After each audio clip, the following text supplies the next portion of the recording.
शिवसेना आमदार मनीषा कायंदे आपल्यासोबत आहेत, त्यांच्याशी आपण या ठिकाणी बातचीत करणार आहोत. अशोक खरात प्रकरणात सध्या अनेक मुद्दे समोर येताना पाहायला मिळत आहे. अशामध्ये जर पाहायला गेलं तर एकीकडे महाविकास आघाडी सरकारच्या काळामध्ये पाण्याची पाईपलाईन असेल ती देण्याचा प्रयत्न झाला होता, मात्र पर्यटन मंत्री जयकुमार रावल त्यांनी मात्र 1.5 कोटींचा निधी त्यांच्या खात्याकडून मंजूर झाल्याचं पाहिलं. खरं तर या सगळ्या गोष्टींची सखोल चौकशी व्हायला पाहिजे. एवढा फेवरेटिझम आणि एवढी मेहरबानी या व्यक्तीवर का गेली होती?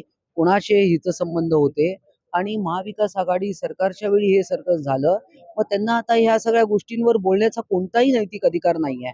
त्यामुळे त्या वेळेला ज्यांनी हे निर्णय घेतले असतील, नेहमी काय होतं अशा वेळेला एखादा छोटा मासा पकडला जातो, पण मोठे लोक सुटतात.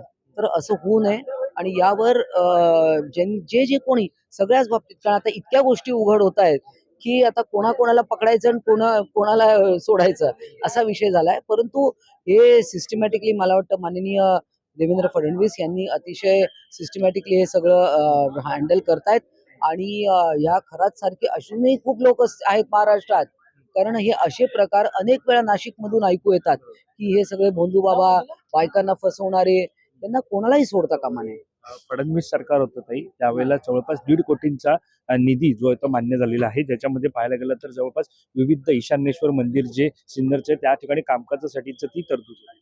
नाही बघा, जसं मी म्हटलं की हे सगळं शोधून काढायला पाहिजे. फॅक्ट्स जे आहेत ते समोर आले पाहिजे आणि जे कोणी दोषी असतील तर निश्चितच त्यांच्यावर कारवाई झाली पाहिजे. एकंदरीत पाहायला गेलं तर अनेक महिला सध्या पाहायला गेलं तर या जाळ्यामध्ये अडकलेल्या आहेत. त्यांच्या सुरक्षेचा असेल आणि साधारणतः पाहायला गेलं तर त्यांच्यासाठी सुद्धा काही एकंदरीत ज्यांचं साधारणतः त्यांच्या सुरक्षेसाठी काही मागणी नाही, सुरक्षा महिलांची एक तर स्वतः त्यांनी सुरक्षित राहायला पाहिजे.